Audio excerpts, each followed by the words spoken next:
OPOS என்பது one pot one shot. சமைக்கும் முறையை எளிமைப்படுத்தவும் எரிபொருள் சிக்கனத்தை மனதில் கொண்டும் உருவாக்கப்பட்ட சமையல் முறைதான் இந்த OPOS. இந்த முறையில் சுவையாக சமைப்பதற்கு உங்களுக்கு ஸ்டாண்டர்ட் OPOS எக்யூப்மெண்ட்ஸ் மற்றும் ஸ்டாண்டர்ட் OPOS ரெசிபிஸ் தேவைப்படும். அது பற்றிய கூடுதல் விவரங்களுக்கு 9965557180 என்ற எண்ணை தொடர்பு கொள்ளவும். Welcome to OPOS kitchen. இன்னைக்கு OPOS குக் பாட்டில் நான் கீரை முளைக்கூட்டல் தான் பண்ண போகிறேன். ஸோ எப்படி பண்ணலான்னு பார்க்கலாம். இப்போ லிட்டை ஓப்பன் பண்ணிடலாம். உள்ளே இருக்க இன்னர் விசில் எடுத்து நம்ம வெளில வச்சுட்டு இப்போ எல்லாம் உள்ள இன்க்ரீடியன்ஸை நம்ம உள்ளே போட்டுடலாம். ஸோ இன்றைக்கி கீரை முளைக்கூட்டலுக்கு நான் பாலக்கீரை 2 கட்டு வாங்கி கட் பண்ணி வச்சுருக்கேன். நம்ம கப்புன்னு பார்த்தோம்னா 4-5 கப்புக்கு மேலே வரும் கீரை. ஸோ நான் 2 கட்டு வாங்கி வச்சு கட் பண்ணி வச்சுருக்கேன். இந்த கீரை தான் போடணும் அப்படின்னு இல்லை, பாலக்கீரை தான். உங்களுக்கு எந்த கீரை வேணாலும் யூஸ் பண்ணிக்கலாம். இந்த கீரைக்கு 1/4 கப் தண்ணி மட்டும் ஊற்றுறேன். இதில் நம்ம ஸ்பைஸ் பேஸ்ட் அரைச்சிருக்கோம், தேங்காய் போட்டிருக்கோம் 1/4 கப்பு, ஒரு ட்ரை சில்லி போட்டிருக்கேன், அப்புறம் சால்ட்டு, கொஞ்சம் சீரகத்தூள் போட்டிருக்கேன். இதெல்லாம் போட்டு அரைச்சிருக்கு, அதையும் இதில் போட்டுறேன். 1/4 கப் நம்ம துவரம்பருப்பு இருக்கு இல்லைங்களா, அதை வேக வச்சு வச்சுருக்கேன், அதையும் இதில் போட்டுக்கலாம்.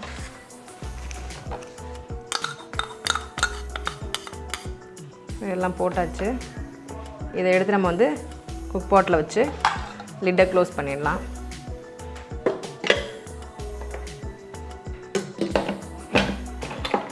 இதுக்கு வெண்ட் க்ளோஸில் தான் இருக்கணும். டிவெஜ் மோடில் போய் நான் செட் பண்ண போகிறேன். இப்போ மெனுவில் போய் நான் டிவெஜ் மோட் பண்ண போகிறேன். டிவெஜ் மோட் வந்துருச்சு, ஆன் பண்ணியாச்சு. இப்போ நம்ம குக் பாட்டில் உள்ளே வச்சாச்சு கீரையெல்லாம் போட்டு. ஸோ டிவெஜ்ஜில் வச்சுருக்கேன், 2 மினிட்ஸ் காட்டுது. நார்மலாக நம்ம பாலக்கீரை அப்படின்னு எடுத்தோம்னாலே பாலக் பன்னீர் அதுதான் பண்ணுவோம். அப்புறம் இந்த மாதிரி கீரை கூட்டு பண்ணலாம், நம்ம ரைஸில் போட்டு சாப்பிட்ற மாதிரி இருக்கும். அப்புறம் சப்பாத்தியில் போட்டு செய்வோம். ஸோ குக் பாட்லேயும் நம்ம பாலக்கீரை கூட்டாக இருக்கட்டும், அந்த கிரேவியாக இருக்கட்டும், எல்லாமே பண்ண முடியும் ஈஸியாக. இப்போ பீப் சவுண்டும் வந்துருச்சு. இப்போ நம்ம உடனே ப்ரெஷர் ரிலீஸ் பண்ணிடலாம். ஓப்பன் பண்ணி பார்த்துடலாம்.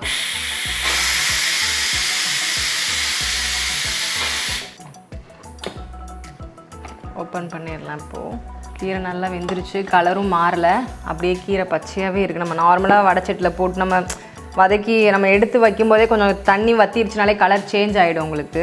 ஸோ கலர் எதுவுமே மாறாமல் அப்படியே இருக்குது. ஸோ கீரை நம்ம நல்லாவே குக் ஆகிருக்கு, உங்களுக்கு பார்க்கும்போதே நல்லா தெரியும். பருப்பு நம்ம போட்டுருந்தோம் இல்லைங்களா, நார்மலாக நம்ம பருப்பு நம்ம கொஞ்சம் மீதிருச்சு அப்படின்னா நம்ம இதுக்குன்னு நீங்கள் தனியாக வேக வைக்க வேணாம், அந்த பருப்பை நம்ம யூஸ் பண்ணிக்கலாம்.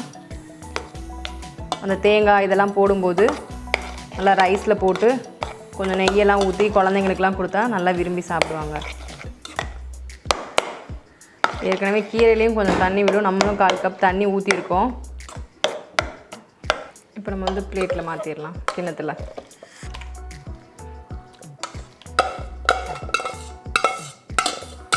ஒரு ஸ்பூன் தடுக்கா போடுறேன். நம்ம கடுகு, காஞ்ச மிளகாய், கருவேப்பிலை எல்லாம் போட்டு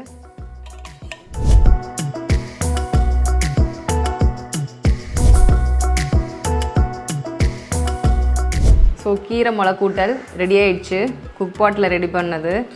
ஸோ டேஸ்ட்டு பார்ப்போம்.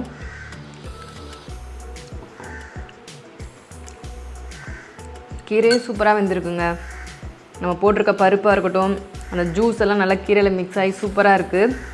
ஸோ பாலக் கீரையை பார்த்ததுக்கப்புறம் எனக்கு குக் பாட்டில் பாலக் பன்னீர் பண்ணணுன்னு எனக்கு ஒரு ஐடியா இருக்குது.